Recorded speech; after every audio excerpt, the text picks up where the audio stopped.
अब हमारे सामने क्वेश्चन आता है कि आर्बिट्रेशन एक्ट जो है ये किन किन चीजों को गवर्न करता है। फर्स्ट ऑब्वियसली यहाँ पे आता है आर्बिट्रेशन।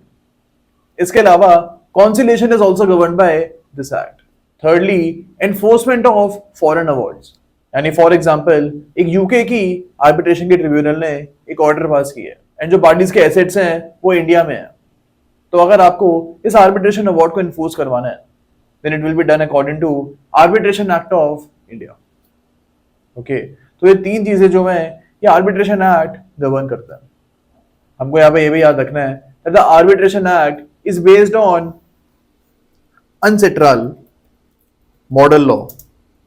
इसके ऊपर ही हमारी आर्बिट्रेशन एक्ट भी बेस्ड है। It came because if there is a case of international commercial arbitration, if there is a case of international commercial arbitration, then the rules must be similar in every country. हर country में international commercial arbitration को लेके similar rules होने चाहिए and that is why the UNCITRAL model law was prepared by the UN commission. The UN Commission adopted unsettled model law and advised every member country to adopt this model law.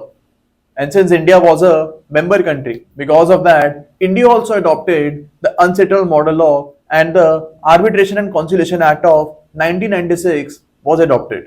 Here the Parliament used its powers under Article 253 of Indian Constitution and made a law using their powers under Article 253 of Indian Constitution. हमको एक और चीज याद रखनी है that this Arbitration Act governs both domestic arbitration and international commercial arbitration.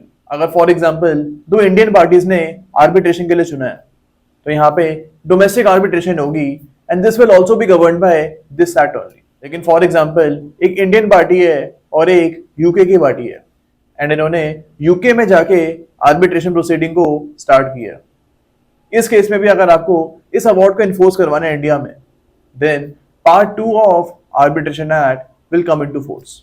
तो ये चीज भी हमको यहाँ पे याद रखनी है।